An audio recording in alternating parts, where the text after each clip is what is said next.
What's going on, guys? It's Cimoooooooo here at YCS London, and who are we with?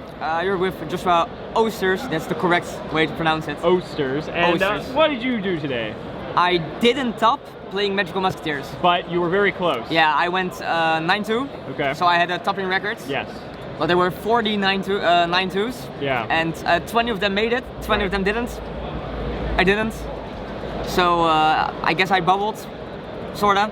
Yeah. So why did you decide to play this deck? I think that's a good question. Yeah, for sure. I played Sky Striker since February, basically. Sure. Like for literally every event. Yeah. And I just thought it was basically time for something new with Anchor going to 1. It wasn't as strong anymore. And I just really like playing off-the-wall decks. With this deck especially, like people have no idea what this does. Like they have no clue what any of the cards do. They don't know what to play around. Like if you go summon Caspar, boss, they'll be like, did he brick? Is this good? They have no idea.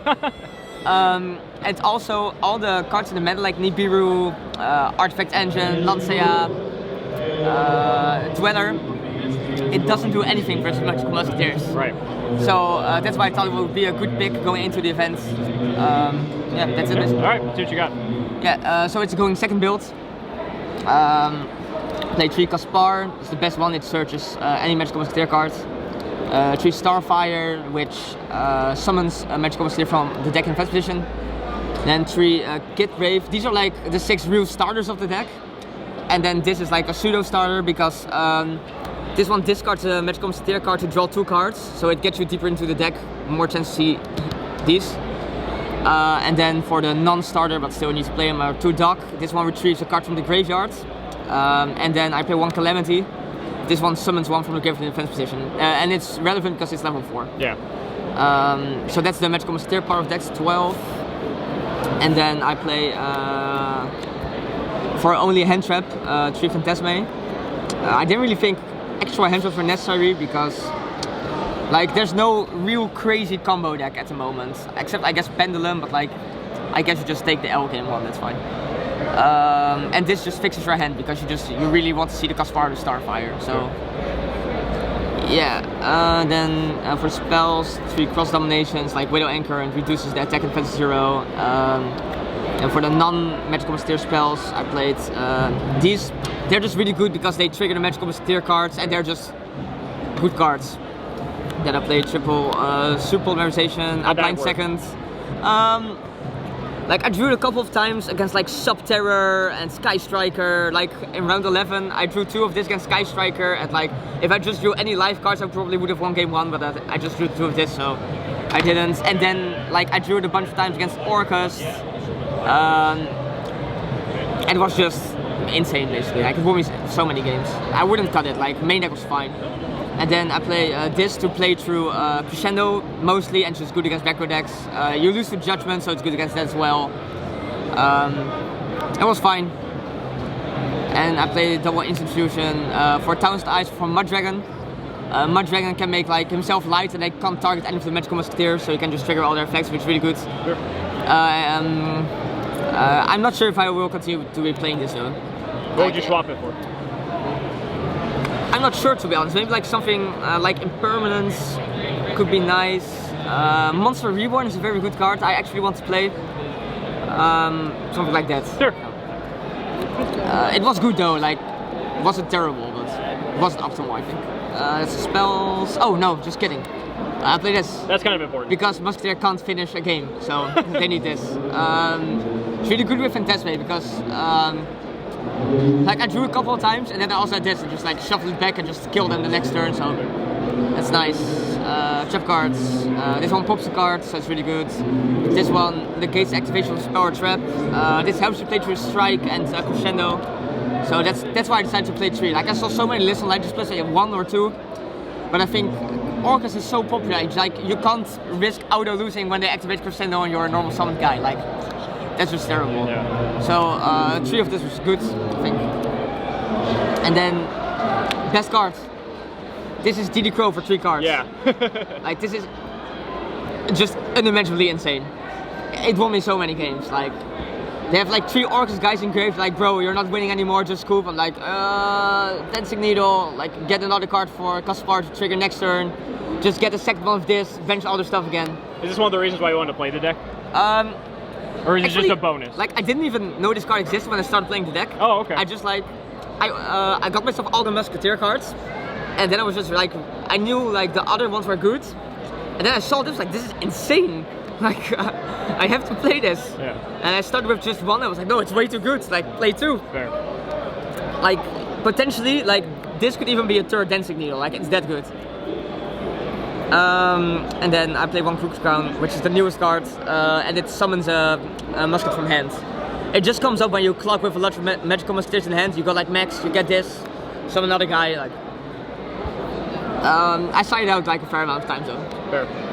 That's the main deck, 40 cards. Need to see Kaspar. Extra deck, where is it? 3 of the best Link 1 in the game. This card's insane. Yeah, like, just imagine any other deck having this card. Seriously. Like, summon 5 Orcus monsters from the deck. Yeah. Like, just imagine. This card is crazy. Like, people don't even know it exists. They go like, set some bluffs, and you're like, effect, and like, yeah. What does it do? Yeah. Game over. For those who don't know, quickly explain. Okay, sure. So, on summon, either for each back row card your opponent controls, you summon a Musketeer from the deck. Doesn't have to be in defense position, attack position is fine. There's no restriction, you can link, you can do whatever you want with them. And for every monster they control, you can add a Magical Musketeer spell or trap with different names. Yeah.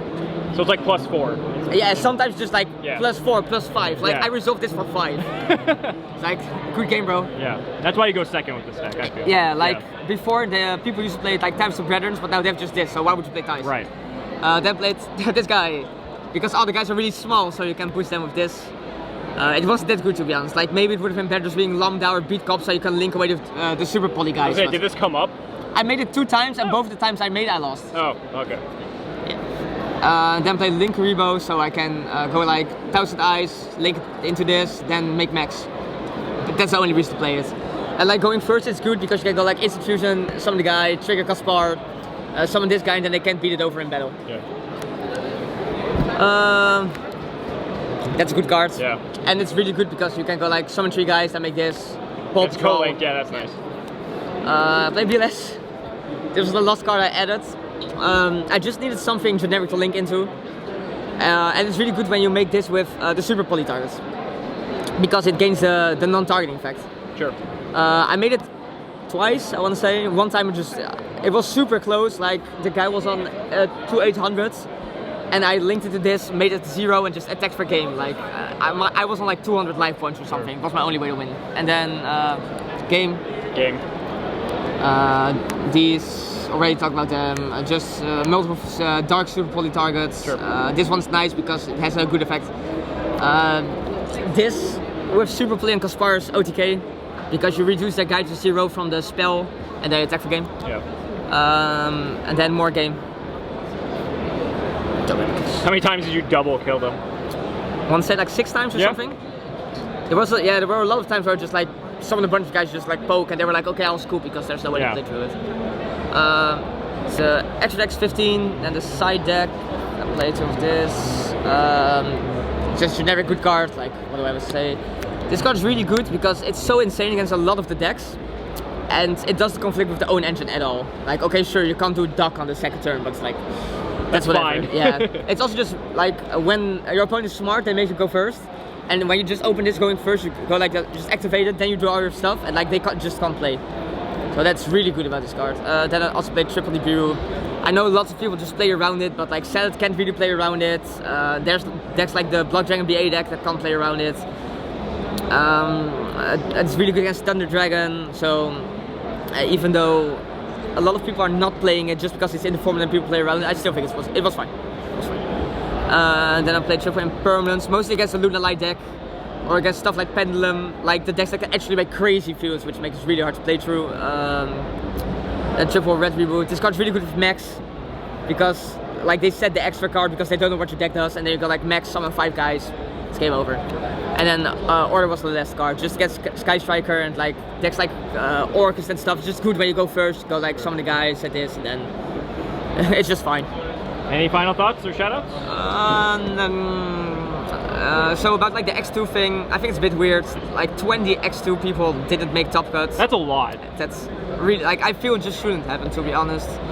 On one hand, I'm like, it is what it is. Like, should just like not lost one of the early rounds or whatever. Yeah. But it's just a bit weird. So shout out to everybody who went X2 who didn't make it. I know like 6 people who did it. Like, I know like 6 people who went X2 and didn't make it. And it's just disappointing, I guess. Yeah. Shout out to CCG, like, ooh, best team. Special shout out to Lorenzo Santoni. He's in Top Cut right now, so I hope he makes it. Yeah. Cool. Perfect. Thanks so much, Sean. Appreciate it.